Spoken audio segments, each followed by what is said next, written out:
The massive space station Nexus Prime hung in the void like a glittering jewel. Ships from dozens of different worlds docked at its many arms, creating a bustling hub of galactic commerce and diplomacy. Energy shields shimmered around sleek alien vessels while cargo haulers moved between the docking bays like busy insects. Ambassador Maria Torres stood at the observation deck, watching the controlled chaos through the transparent aluminum windows. Her brown eyes tracked the movement of ships, each one representing a different species, different technology, different way of thinking about the universe. In 3 hours, she would board one of those ships for a critical diplomatic mission to the Outer Rim territories. "Ma'am, the escort has arrived," said Lieutenant Commander Jackson, stepping up beside her. Torres nodded but didn't turn away from the window.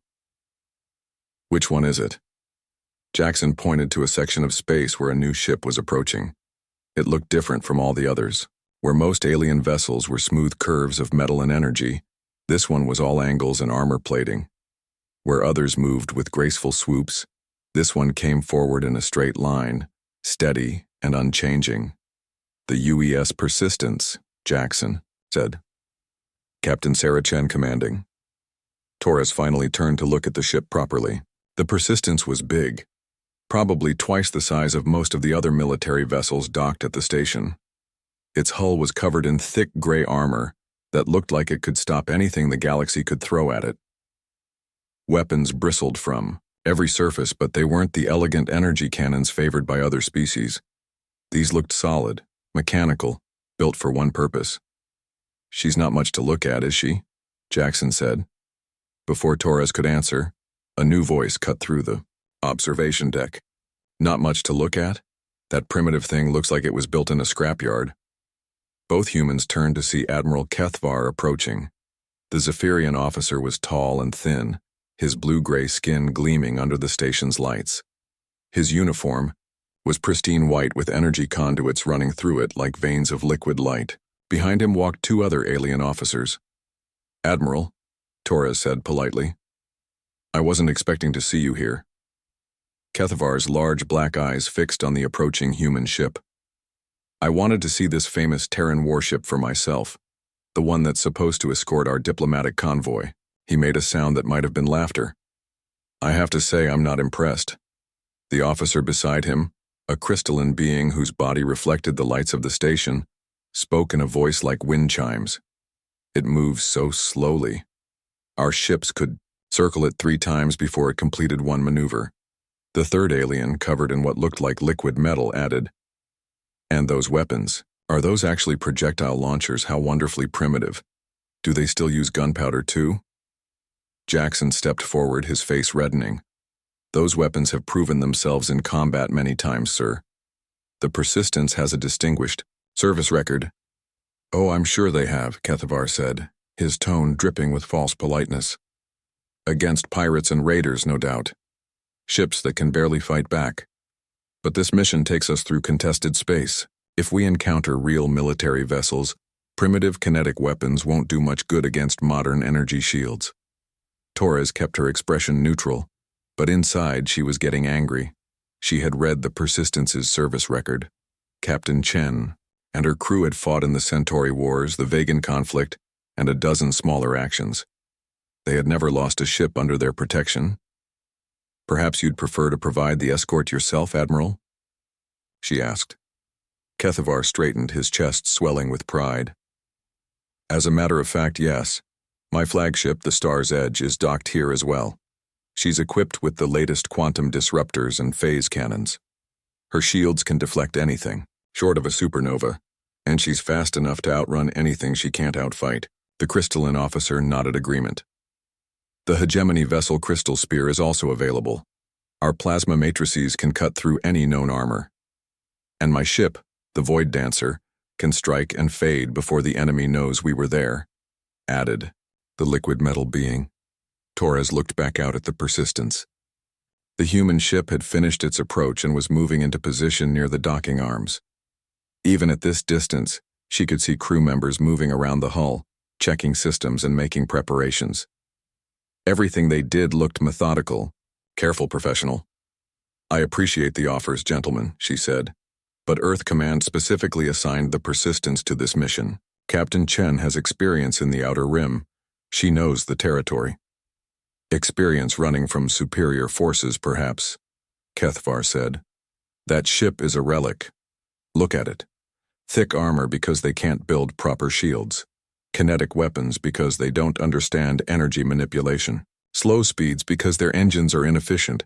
Lieutenant Commander Jackson had heard enough. With respect, Admiral, you don't know what you're talking about. Human ships are built for endurance and reliability. We don't need to run from fights because we're built to win them. The three alien officers exchanged glances and began laughing. It wasn't cruel laughter exactly, but it was condescending. The kind of laugh adults give when children say something foolish but harmless. My dear human, the crystalline being said, we're not trying to insult you. It's simply a matter of technological development. Your species is still young. You'll learn. In 1,000 years, maybe you'll develop real weapons, the liquid metal alien added. Until then, it's probably best to leave the serious fighting to those of us who understand it. Torres felt her jaw clench. She had spent months preparing for this mission, reading reports about pirate activity in the Outer Rim, studying intelligence about possible threats. The alien officers were treating it like a pleasure cruise, dismissing real dangers because they couldn't imagine their advanced technology failing them. Captain Chen's ship may not look like much to you, she said carefully, but it served. With honor. I'm confident it will do the same on this mission. Kethavar waved a dismissive hand. Of course. We're not suggesting the humans can't handle escort duty. Just that they shouldn't have to face real opposition. If serious trouble develops, ships like mine will handle it. The Persistence can protect the diplomats while the real warships deal with threats. Jackson looked like he wanted to say something, but Torres caught his eye and shook her head slightly. There was no point in arguing further. The alien officers had made up their minds about human capabilities, and nothing she could say would change that. If you'll excuse me, gentlemen, she said, I need to prepare for departure. The three aliens nodded politely and moved away, still discussing the primitive human ship in voices just loud enough to be heard. Torres watched them go, noting the confidence in their movements, the casual dismissal of any threat they might face. Ma'am, Jackson said quietly. Should I contact Captain Chen? Let her know what they're saying? Torres considered it. Sarah Chen had a reputation for being professional under any circumstances, but she was also human. She might not appreciate hearing how other species viewed her ship and crew. No, she decided. Captain Chen has enough to worry about. Besides, I suspect she's heard it all before. Through the observation window, she could see the Persistence completing its docking procedures. The ship looked solid and dependable, like a piece of Earth machinery built to last forever. It wasn't sleek or beautiful like the alien vessels, but there was something reassuring about its presence. Jackson followed her gaze. You know, ma'am, I've served on alien ships before. Beautiful designs, incredible technology. But when things got tough, when we really needed someone to count on... He paused. I'd rather have one of ours. Torres nodded. She had never served in the military, but she had spent enough time around spacers to understand what he meant. There was something about human engineering that was different from other species. Where others sought elegance or efficiency, humans built things to work under the worst possible conditions. A soft chime indicated an incoming message. Torres activated her personal communicator and heard Captain Chen's voice, calm and professional. Ambassador, Torres, this is Captain Chen. The Persistence is ready for your arrival. We'll be departing on schedule in 2 hours. Thank you, Captain. I'll be aboard shortly. Ma'am, are you aware that several other military vessels have requested permission to join our escort group? Torres glanced back toward where the alien officers had gone. Yes, Captain. What's your assessment? There was a brief pause. More ships mean more complications, ma'am. But if they want to tag along, we can work with them. The Persistence can handle the mission either way. Understood. See you soon, Captain. Torres closed the connection and gathered her things. In a few hours, they would be leaving the safety of Nexus Prime for the dangerous territory beyond. Pirates and raiders controlled much of the Outer Rim, preying on merchant vessels and diplomatic missions. The aliens were right about one thing. There was a real chance of encountering serious opposition. But as she took one last look at the human warship, Torres felt confident they would make it through. The Persistence might not look like much compared to the sleek alien vessels, but it had something they didn't. It had been built by a species that had spent thousands of years fighting wars on a single planet before taking those hard-learned lessons to the stars. The other species had developed their technology in isolation, each one assuming their way was best. Humans had learned their lessons through blood and sacrifice, building ships that could take punishment and keep fighting. Torres had read the history books. She knew what humans were capable of when pushed to their limits. As she walked toward the docking arm where the Persistence waited, she hoped they wouldn't have to prove it again. But if they did, she was confident Captain Chen and her crew would be ready. Behind her, through the observation windows, the alien warships gleamed like jewels in the starlight, beautiful and deadly in their own way. But the human ship sat among them like a gray wolf among peacocks, perhaps not as pretty but infinitely more dangerous than it appeared. The mission was about to begin. Captain Sarah Chen stood on the bridge of the UES Persistence, watching the last of the supply shuttles return from Nexus Prime. Her crew moved with quiet efficiency around her, running final checks on all systems. In 30 minutes, they would begin their journey to the Outer Rim territories. "Captain, we're receiving final clearance from Station Control," reported Lieutenant Park from the communications station. Chen nodded. "Thank you, Lieutenant. Any word from our escort volunteers?" "Admiral, Kethvar's ship is ready to depart. Same with the Crystal Spear and Void Dancer. They're requesting permission to take point position." Chen almost smiled. Of course they wanted to lead. Every species in the galaxy seemed to think they knew better than humans how to run a military operation. After 15 years in space, she had gotten used to it. "Grant permission. We'll maintain our planned course and speed." "Aye, Captain." Chen turned to her executive officer, Commander Williams. "What's our status, XO?" Williams consulted his tablet. "All systems green across the board. Weapons loaded and ready. Armor plating inspected and certified. We're carrying full fuel and supplies for a month-long operation." "Good. And our passenger?" "Ambassador Torres is secured in VIP quarters. She asked to be notified when we reach the jump point." Chen nodded and settled into her captain's chair. The Persistence was ready for whatever they might encounter. Her ship wasn't the fastest or the prettiest in the galaxy, but it was tough and reliable. More importantly, her crew knew their jobs. The bridge was quieter than most alien ships Chen had visited. No humming energy conduits or pulsing lights. Just solid controls and clear displays showing exactly what they needed to know. Human engineering, at its finest. Built by people who understood that in a crisis, you didn't want to waste time figuring out which pretty button to push. "Captain, we're receiving a priority transmission from Nexus Prime Control," Lieutenant Park said, his voice suddenly tense. "Put it through." The main screen lit up with the image of Station Commander Yex Tai, a four-armed being whose species Chen had never encountered before. The alien's multiple eyes were wide with what looked like panic. "All ships in the area, we have an emergency. Merchant Convoy Sierra 7 has sent a distress signal. They're under attack by unknown vessels approximately 6 light hours from your current position." Chen leaned forward. "How many ships in the convoy?" 12 merchant vessels carrying medical supplies and food to the colony worlds. No military escort." The station commander's voice was shaking.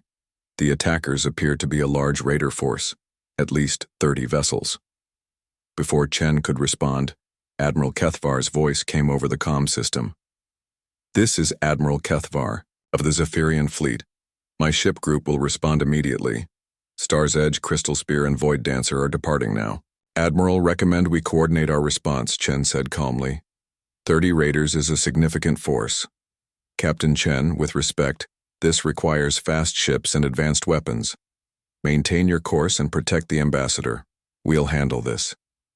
Chen watched on her tactical display as the 3 alien warships broke away from their formation, their faster-than-light drives charging up with brilliant displays of energy.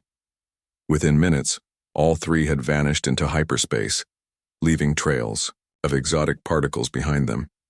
"Show off," muttered Lieutenant Park. "Belay that, Lieutenant," Chen said, though she understood the sentiment.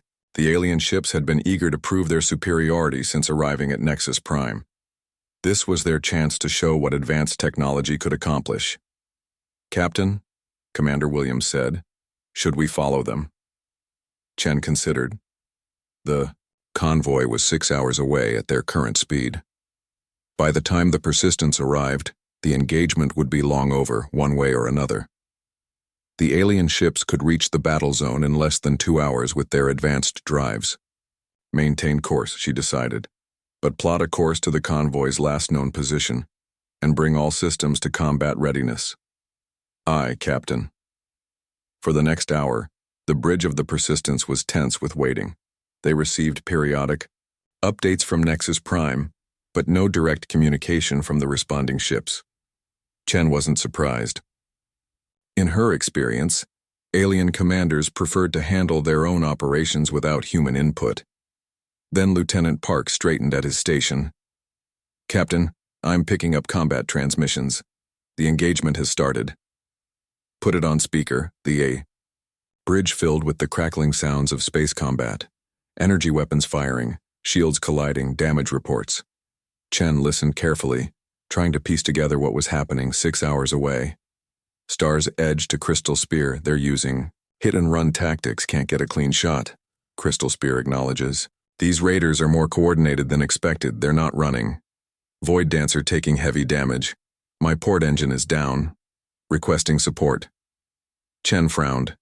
The alien ships had expected to face a disorganized group of pirates, but this sounded like something else entirely. A coordinated fleet with experienced commanders. The transmissions continued for another 30 minutes, growing more desperate. The raiders weren't just numerous, they were good.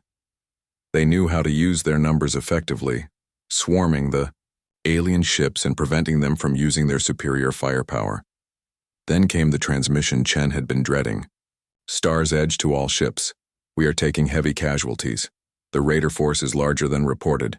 At least 50 vessels, possibly more. We need immediate reinforcement." Commander Williams looked at Chen. "Captain?" "Set course for the engagement zone. Maximum speed." "That's still 4 hours at our best speed, Captain." "I know. Do it anyway." The Persistence changed course, its massive engines pushing the ship toward the distant battle. Chen knew they would probably arrive too late to affect the outcome, but she couldn't just sit and listen to Allied ships being destroyed. Over the next hour, the situation deteriorated rapidly. The alien ships, despite their advanced technology, were being overwhelmed by sheer numbers and superior tactics. Their energy, weapons, devastating at close range, were less effective against enemies that refused to stand still and fight. "Crystal Spear is down to 40% shields," came one report. "Void Dancer has lost main engines, we're drifting." Star's Edge requesting emergency withdrawal clearance. Chen felt her jaw tighten. The alien commanders had been so confident, so certain that their advanced ships could handle any threat. But confidence and technology meant nothing if you didn't understand your enemy. "Captain," Lieutenant Park said quietly, "Admiral Kethvar is requesting assistance. Put him through." The main screen showed the interior of the Star's Edge's bridge. It was chaos. Smoke filled the air, sparks flew from damaged consoles, and crew members rushed to repair battle damage. Admiral Kethvar looked haggard, his pristine uniform torn and stained. "Captain Chen," he said, his earlier arrogance completely gone. We need help. This isn't what we expected. The raiders have us outnumbered and outmaneuvered. Can you assist?" Chen looked at her tactical display. The Persistence was still 3 hours away from the battle zone. At the rate things were deteriorating, the alien ships would be destroyed or forced to retreat long before she arrived. "Admiral, we're en route, but we won't reach you for several hours. Can you maintain position until then?" Kethavar's expression was grim. "I don't think so. We're taking too much damage. We may have to withdraw and let the convoy be destroyed." "Understood, Admiral. Maintain your position as long as possible. Help is coming." The transmission ended, leaving the bridge of the Persistence in silence. Chen stared at the tactical display, calculating distances and timing. Even if the Persistence arrived in time, she would be facing 50 or more raider ships with a single vessel. "Captain," Commander Williams said, "what are your orders?" Chen was quiet for a long moment, thinking. The alien ships had rushed into battle confident in their superior technology, only to discover that the raiders they faced were more than simple pirates. This was an organized fleet with experienced commanders who knew how to fight. But Chen had advantages the aliens didn't. The Persistence had been built for exactly this kind of situation, outnumbered, outgunned, facing impossible odds. And her crew had trained for it their entire careers. "Maintain course and speed," she said finally. "And send a message to the convoy survivors. Tell them to hold on. The cavalry is coming." "Captain," Lieutenant Park said hesitantly, "shouldn't we call for additional reinforcements?" Chen shook her head. "No time. By the time more ships arrive, it'll be over. We go with what we have." She turned to address the entire bridge crew. "Ladies and gentlemen, we're about to face a fleet that just defeated 3 advanced alien warships. They outnumber us 50 to 1. They're experienced fighters, and they're not going to run away just because we show up." She paused, looking at each of her officers in turn. They were young, most of them, but they had trained under the best the Earth fleet had to offer. More importantly, they understood what it meant to be human in a galaxy that often looked down on their species. "But we have something they don't," she continued. "We have a ship built by people who spent thousands of years learning how to fight wars. We have weapons tested in conflicts across known space. And we have each other." Commander Williams smiled grimly. "Just another day at the office, Captain." Chen returned the smile. "Just another day. All stations prepare for combat.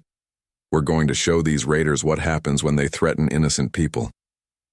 As the Persistence continued toward the distant battle, Chen felt a familiar calm settle over her. The alien ships had failed because they had expected an easy victory.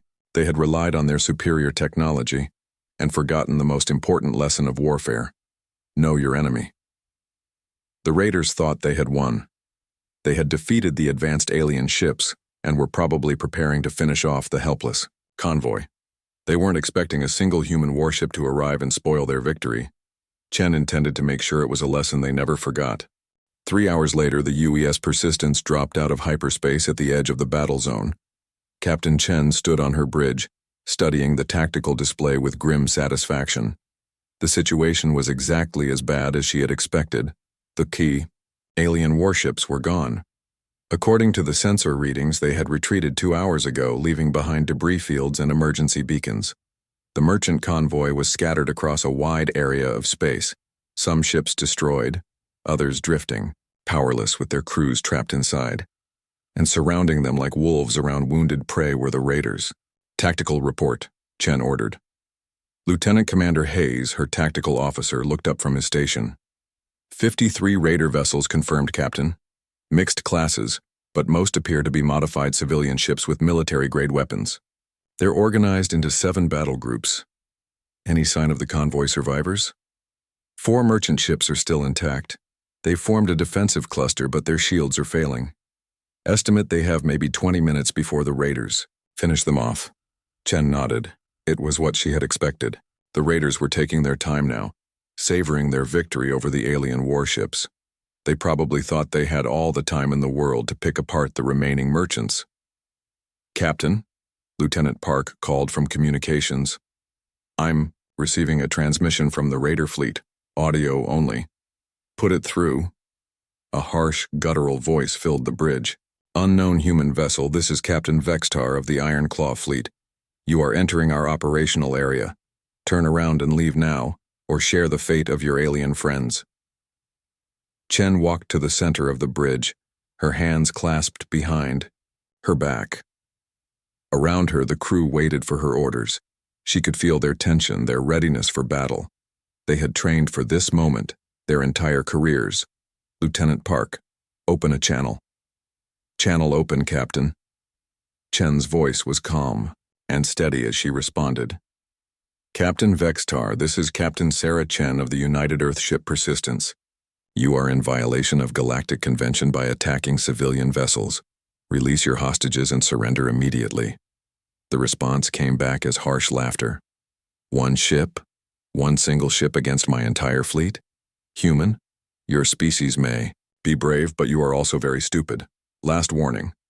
Leave now or be destroyed. Chen looked around her bridge. Her officers were watching her, waiting. Commander Williams raised an eyebrow questioningly. Lieutenant Hayes had his hand hovering over his weapons console. They were ready for whatever she decided. Lieutenant Park, broadcast this message on all frequencies, she said. Emergency services, all vessels, civilian and military. This is Captain Chen of the UES Persistence. We are engaging a hostile raider fleet to protect civilian vessels under attack. Any ships capable of rescue operations should stand by to assist survivors. She paused, then added, Captain Vextar, you and your fleet have 30 seconds to surrender and release your hostages. This is your only warning. The bridge was silent for a moment. Then Vextar's voice came back, filled with disbelief and amusement. 30 seconds? You're giving me 30 seconds? Human, I have 53 warships, you have one. What exactly do you think you can accomplish?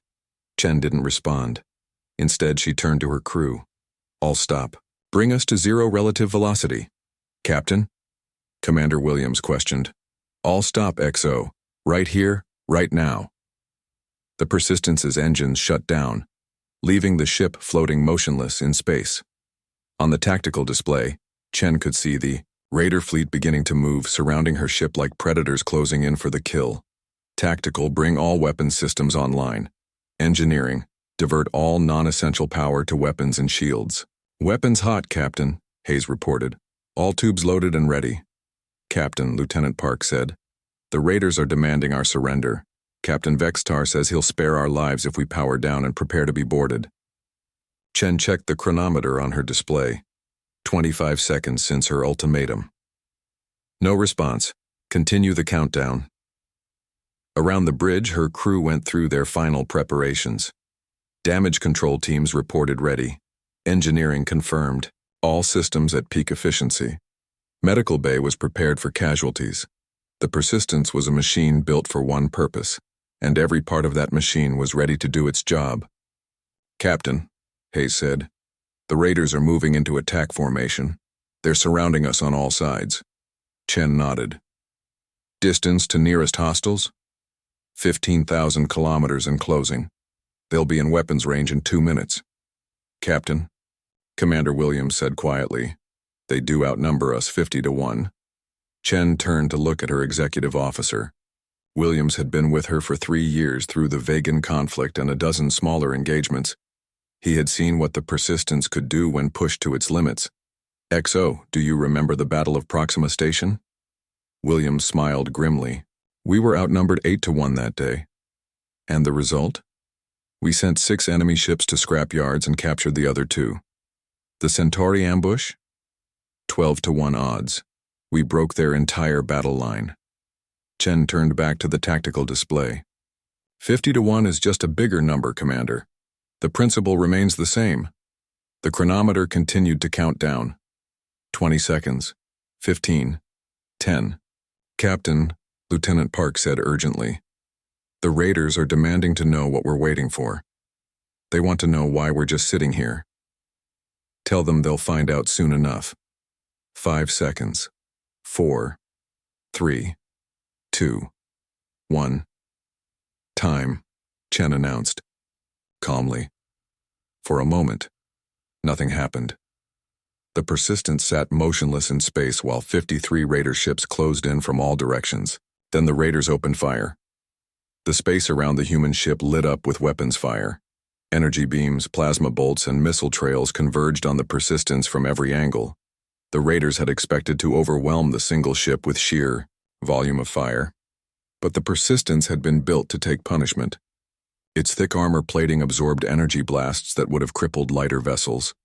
Its defensive systems intercepted incoming missiles with walls of projectile fire. Its shields held against attacks that had broken alien warships. Damage.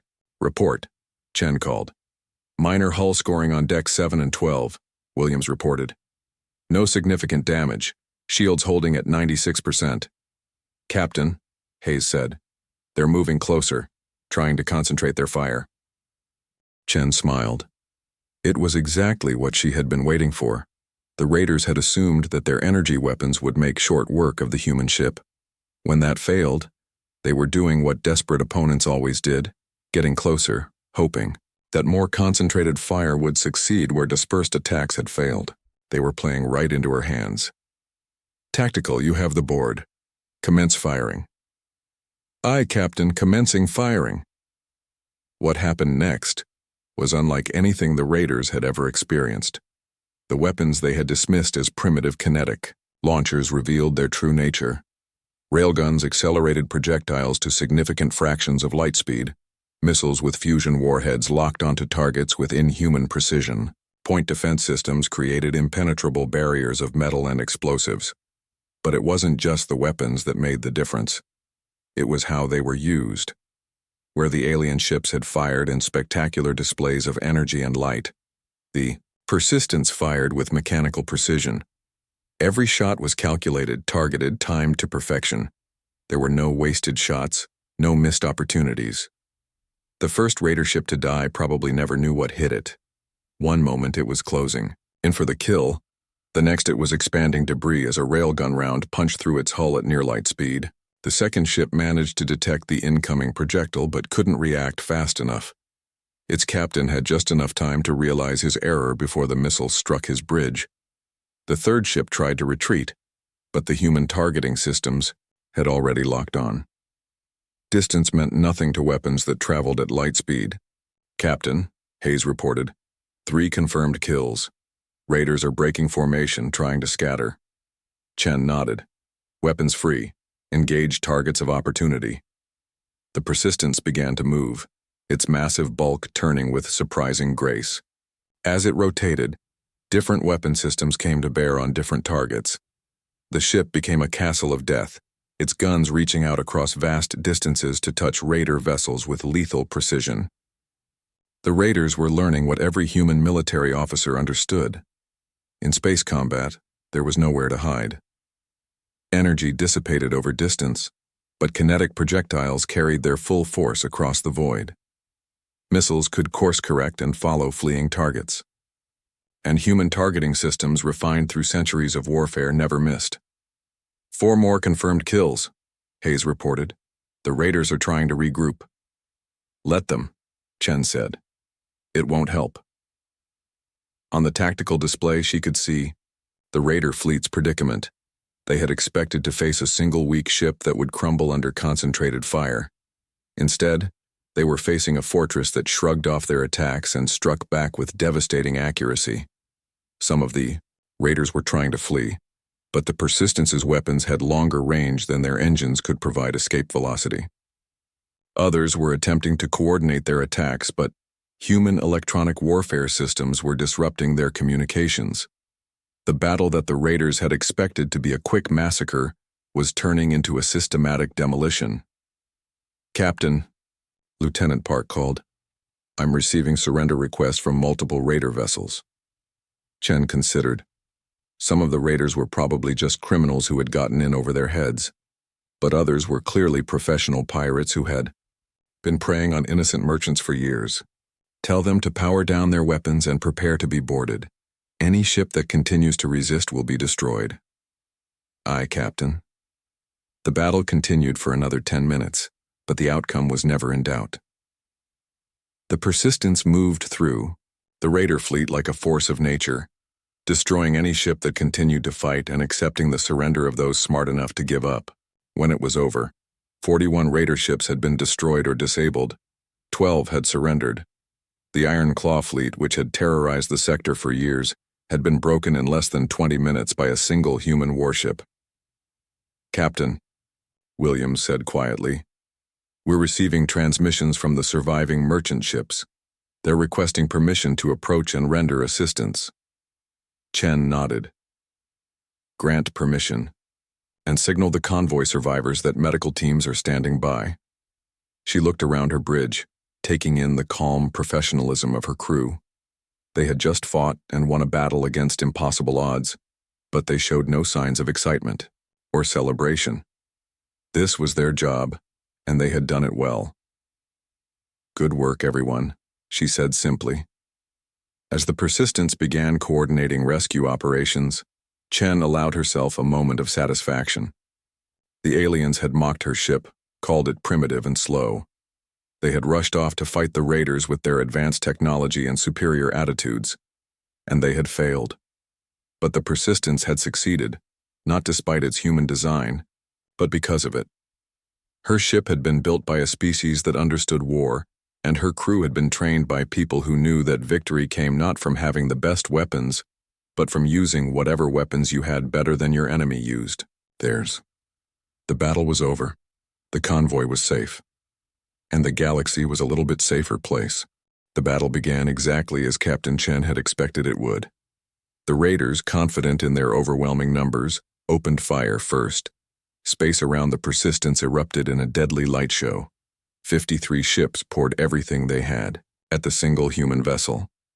Energy beams sliced through vacuum, plasma bolts painted trails of superheated gas, and missiles streaked toward their target like angry hornets. Inside the Persistence, the crew felt the ship shudder as the barrage struck home. Emergency lights flickered, and the deck plating vibrated under their feet. But the thick armor held, and the shields absorbed what the armor could not. "Damage report," Chen called out, her voice steady despite the chaos outside. "Minor hull breaches, on decks 4 and 9, Commander Williams reported from his damage control station. "Automatic systems have sealed them. Shield strength at 87% and holding." Chen nodded. The raiders were throwing everything they had at her ship, but the Persistence had been designed to take this kind of punishment. Unlike the sleek alien vessels that relied on speed and maneuverability to avoid damage, human ships were built to absorb enemy fire and keep fighting. "Captain," Lieutenant Hayes called from Tactical, "enemy vessels are closing to point-blank range. They're trying to overload our defenses." "Let them come," Chen replied calmly. "All weapons prepare to engage." The raiders had made their first mistake by assuming that human kinetic weapons were primitive. They were about to make their second mistake by getting close enough for those weapons to show their true effectiveness. Captain Vexitar's voice crackled over the comm system, filled with savage glee. "Is that the best your famous human engineering can do? Your shields are already failing. In 5 minutes, you'll be nothing but scrap metal floating in space." Chen didn't bother to respond. Instead, she turned to her weapons officer. "Lieutenant Hayes, you have permission to fire. Show them what human engineering can really do." "Aye, Captain. All weapons firing." What happened next was unlike anything the raiders had ever seen. The Persistence had been motionless for the past several minutes, absorbing their attacks like a patient predator. Now it revealed why it had been waiting. The ship's main railgun fired first. A projectile no larger than a telephone pole accelerated to 12% of light speed in less than a second. The magnetic coils that launched it generated more energy than most planets used in a year. The raider ship it hit simply ceased to exist. One moment it was there, firing enthusiastically at the human vessel. The next moment, it was an expanding cloud of superheated metal and plasma. The projectile had hit with such force that it didn't just punch through the hull, it vaporized everything it touched. "Target destroyed," Hayes reported with professional calm, as if he had just swatted a fly. The second railgun fired 3 seconds later. Another raider ship vanished in a brief flash of light. Then the missile batteries opened up. Human missiles were different from the flashy energy weapons favored by other species. They were patient, methodical, impossible to stop once they locked onto a target. They didn't rely on overwhelming power. They relied on intelligence and persistence. Each missile was essentially a small spacecraft with its own sensors, computer, and maneuvering system. They could dodge defensive fire, change course to avoid obstacles, and even coordinate with other missiles to overwhelm enemy defenses. The raiders discovered this the hard way, as dozens of missiles swarmed toward their ships. They fired desperately at the incoming weapons, managing to destroy some, but the rest kept coming. When the first missile struck, It punched through armor plating and detonated its fusion warhead inside the target ship. The explosion tore the vessel apart from within, but the real surprise came from the Persistence's point defense systems. What the aliens had mistaken for primitive projectile weapons were actually sophisticated networks of computer-controlled guns that could fill space with metal. As the raiders closed in, thinking they could overwhelm the human ship at close range, they flew directly into walls of projectiles moving at supersonic speeds. Ships that had survived the railgun fire and missile attacks found themselves shredded by thousands of small rounds that cut through their hulls like paper. "Enemy formation is breaking up," Hayes reported. "They're trying to scatter." Chen watched the tactical display as the raider fleet dissolved into chaos. Ships that had approached in organized battle groups were now fleeing in all directions, their coordination completely broken, but there was nowhere to run in space. The laws of physics were absolute, and the raiders were learning that lesson the hard way. "Captain," Lieutenant Park called from communications, "I'm detecting multiple surrender signals from enemy vessels." "Too late for that," Chen replied. "Any ship that continues to maneuver aggressively is to be considered hostile. Weapons free on all targets." The Persistence continued its methodical destruction of the raider fleet. Unlike the chaotic energy, battles favored by other species, this was surgical, precise, calculated. Every shot had a purpose. Every missile had a target. Nothing was wasted. Captain Vexitar's ship, a heavily modified cruiser that served as the fleet's flagship, tried to make a run for the edge of the system, but human targeting computers had already calculated its trajectory, accounting for acceleration, course changes, and evasive maneuvers. The railgun round that killed the Iron Claw flagship traveled for almost 30 seconds before it found its target. Vexitar probably thought he had escaped when the round struck his engine compartment, tearing through his ship from stern to bow and leaving nothing but debris. "Flagship destroyed," Hayes reported. "Remaining enemy vessels are requesting quarter." Chen looked at the tactical display. Of the 53 ships that had started the battle, only 12 were still intact and maneuvering. The rest were either destroyed completely or drifting powerless in space. "Signal all remaining hostile vessels," she ordered. "Power down weapons and engines immediately. Prepare to be boarded. Any ship that fails to comply will be destroyed." The response was immediate. The surviving raiders shut down their system so quickly that Chen almost smiled. They had learned respect for human firepower the hard way. "Captain," Williams called, "we're receiving distress signals from several damaged enemy vessels. Some have hull breaches and are losing atmosphere." Chen considered. These were pirates and murderers who had been terrorizing innocent merchants. But they were also sentient beings, and the laws of space were clear about rendering aid to ships in distress. "Deploy rescue teams," she ordered. "Anyone who wants to surrender will be given medical assistance, but maintain full security protocols. These people are dangerous." As the Persistence began coordinating rescue operations, Chen allowed herself to review the battle. From start to finish, it had lasted exactly 18 minutes and 37 seconds. The Iron Claw fleet, which had controlled this sector for over 2 years, had been completely destroyed as an effective fighting force. The key had been understanding what the enemy expected. The raiders had faced alien warships that relied on energy weapons and advanced technology. They had developed tactics specifically designed to counter those advantages: hit-and-run attacks, overwhelming numbers, disrupting enemy coordination. But they had never faced human weapons before. Energy dissipated over distance, but railgun projectiles carried their full kinetic force across light years. Plasma beams could be deflected or absorbed, but fusion warheads detonated with the same force whether they hit yesterday or next week. More importantly, the raiders had never faced human tactical thinking. Where alien commanders tended to rely on the superiority of their technology, human officers were taught to assume they would be outnumbered and outgunned. They planned for the worst-case scenario and then figured out how to win anyway. "Captain," Lieutenant Park reported, "I'm receiving a transmission from one of the merchant vessels. The convoy leader wants to thank us personally." "Put it through." The main screen showed the bridge of a cargo hauler. The captain was a Rigelian, her blue skin marked with the ritual scars of a merchant family. She looked exhausted but grateful. "Captain Chen, this is Captain Yulta of the merchant vessel Bright Star.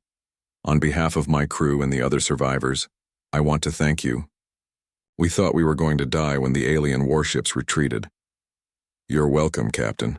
How many casualties do you have?" 7 dead, 23 wounded. It could have been much worse. The raiders were taking their time, enjoying themselves. They probably would have killed us all eventually. Chen felt a familiar anger burning in her chest. Pirates and raiders were a fact of life in the galaxy, but the ones who enjoyed killing were the worst kind of scum. "Captain Yulta, we're going to escort your convoy to its destination. No one else is going to hurt you on my watch." The Rigelian captain's eyes widened with surprise. "Captain, your mission was just to escort the ambassador. We can't ask you to go out of your way." "You're not asking. I'm volunteering. The galaxy is dangerous enough without letting pirates think they can attack helpless merchants." After the transmission ended, Chen walked to the observation port and looked out at the debris field that had once been the Iron Claw fleet. Pieces of destroyed ships drifted past, some still glowing from the heat of their destruction. "Captain," Commander William said, joining her at the window, "the alien warships are requesting permission to return. Admiral Kethvar wants to discuss the situation." Chen almost laughed. The alien officers who had been so dismissive of human capabilities now wanted to talk. They had rushed off to fight the raiders with their advanced ships and superior attitudes, only to be defeated and forced to retreat. Now they wanted to understand how a single human vessel had accomplished what their entire battle group could not. "Tell the Admiral he's welcome to return, but he'll have to keep up. We're not slowing down for anyone." Williams smiled. "Aye, Captain." As the Persistence began forming up the merchant convoy for the journey to their destination, Chen now reflected on the battle they had just won. The aliens would probably spend months analyzing what had happened, trying to understand how their advanced technology had failed against supposedly primitive human weapons. They would miss the point entirely. It wasn't about the weapons. It was about the people using them. Humans had learned to fight through necessity, developing tactics and strategies through thousands of years of warfare. They didn't rely on having the best technology because they had learned that victory usually went to whoever was better prepared, better trained, and more determined. The raiders had thought they were facing just another alien warship with fancy energy weapons and pretty shields. Instead, they had encountered something much more dangerous, a ship crewed by humans who understood that sometimes the most important battles were the ones where you were outnumbered 50-1. And as the convoy moved toward safety under the protection of the Persistence, Chen knew that word of this battle would spread throughout the galaxy. Pirates and raiders would think twice before attacking merchant vessels in human-protected space.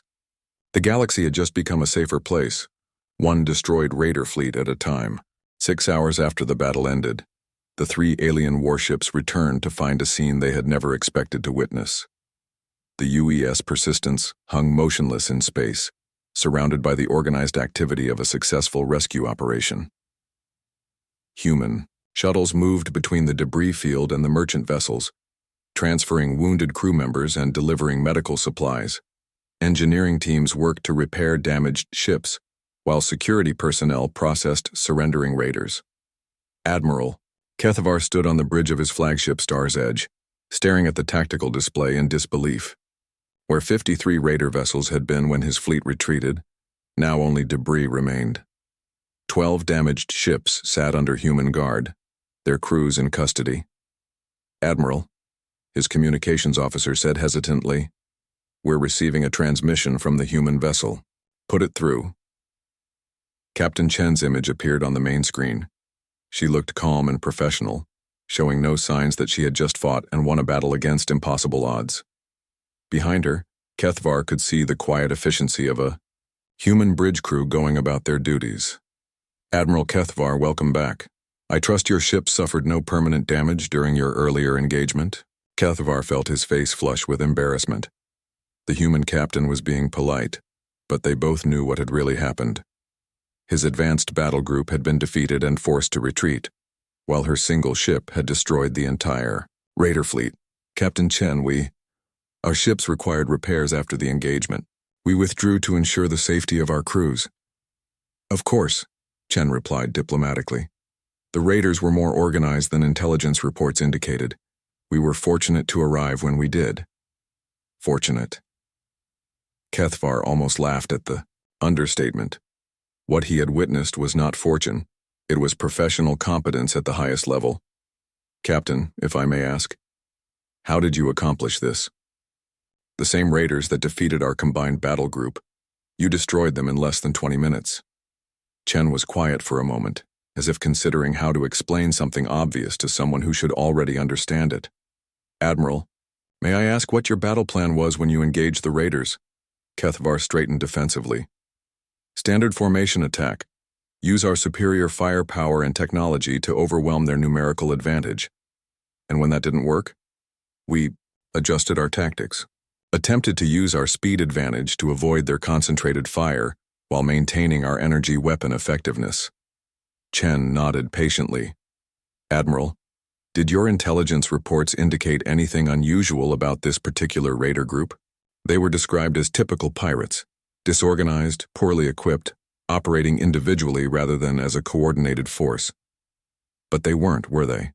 They fought like a military unit. Coordinated attacks, disciplined formations, experienced leadership. Kethvar felt increasingly uncomfortable. Yes, that's true, they were much more capable than expected. So your battle plan, based on fighting disorganized pirates, failed when you encountered organized military opposition. It wasn't a question, and Kethvar didn't try to answer it. The human captain was pointing out, with devastating politeness, that his battle group had failed because they had made assumptions rather than adapting to reality.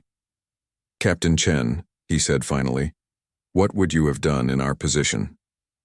The same thing, probably. Most commanders develop tactics based on available intelligence. When that intelligence proves wrong, you have to adapt quickly or face defeat. But you didn't face defeat. You won decisively against the same force that defeated us. Chen seemed to consider her words carefully. Admiral, human ships are designed differently than yours. We build them assuming we'll be outnumbered and outgunned in every engagement. Our weapons, our tactics, our training, everything is based on fighting superior forces and winning anyway. But surely your weapons aren't that much more advanced than ours. For the first time, Chen smiled slightly. They're not more advanced, Admiral. They're different.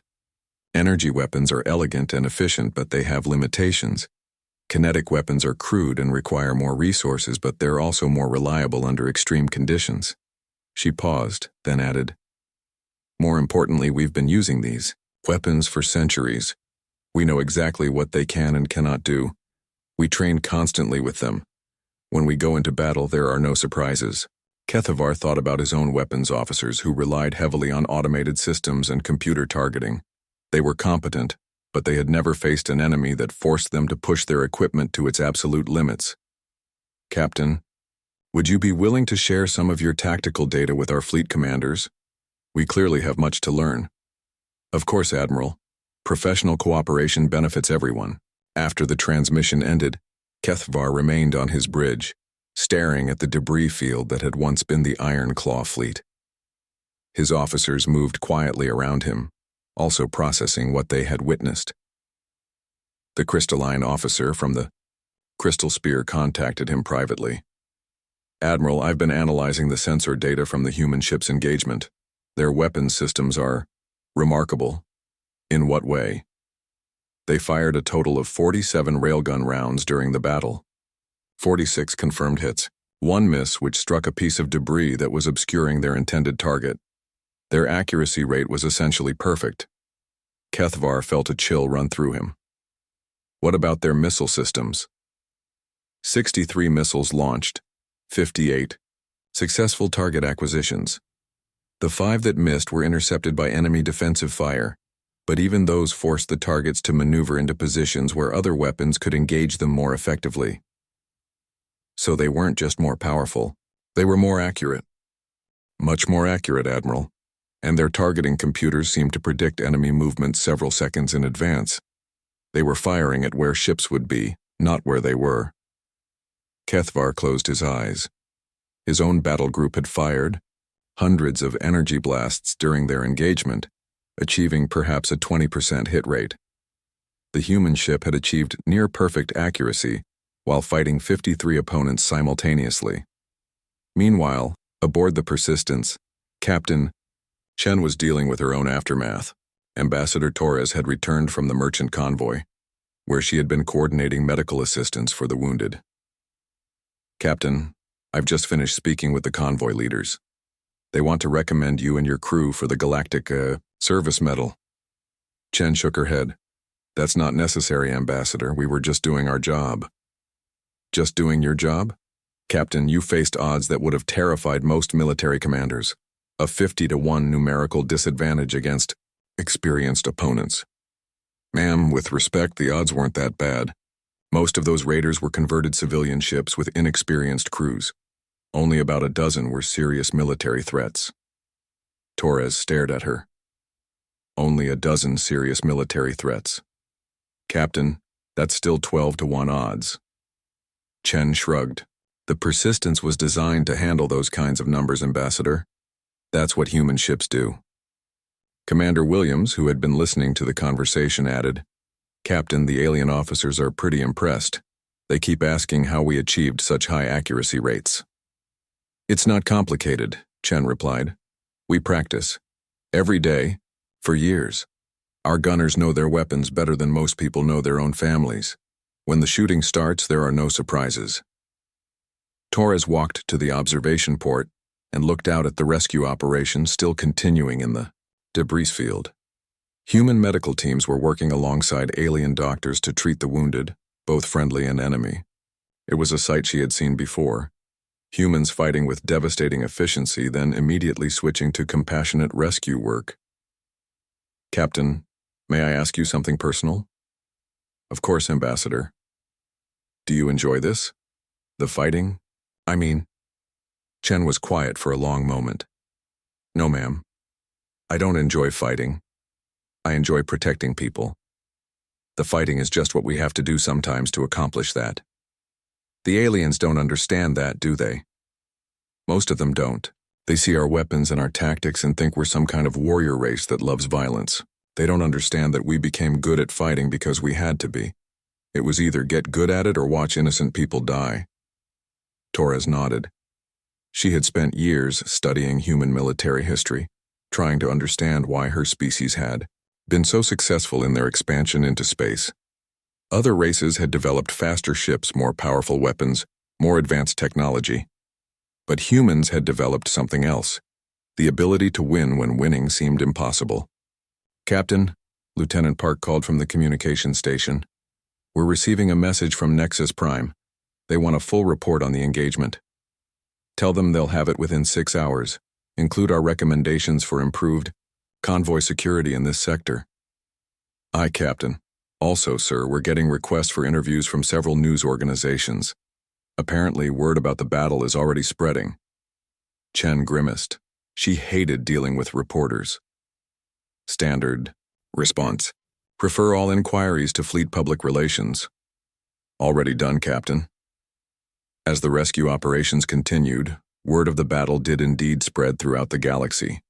The story varied depending on who was telling it, but the basic facts remained the same.